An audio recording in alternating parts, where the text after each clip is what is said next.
ایک مرتبہ بنی اسرائیل نے حضرت موسیٰ علیہ السلام سے پوچھا کہ حضرت ہمیں کیسے پتہ چلے کہ اللہ تبارک و تعالی ہم سے راضی ہے؟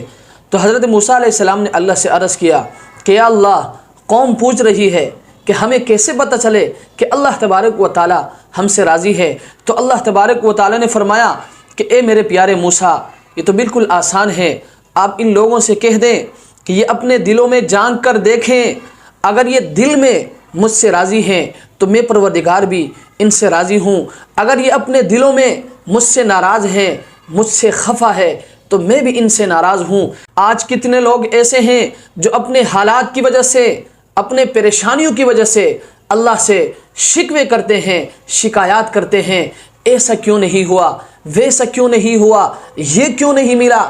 وہ کیوں نہیں ملا، میری زندگی میں یہ چیزیں کیوں نہیں ہے۔ میرے بھائی، یہ شکوے، یہ شکایات انسان کو اللہ تبارک و تعالی سے دور کر دیتے ہیں۔ اس لیے میں آپ سے گزارش کروں گا کہ اللہ تبارک و تعالی نے جس حال میں آپ کو رکھا ہے، اللہ تبارک و تعالی نے جس حال میں آپ کو پیدا کیا ہے، آپ اس حال میں اللہ تبارک و تعالی سے راضی رہیں۔ آپ شکوے نہ کریں، آپ شکایات نہ کریں، یہ چیزیں انسان کو اللہ تبارک و تعالی سے دور کر دیتے ہیں۔ اور یاد رکھیں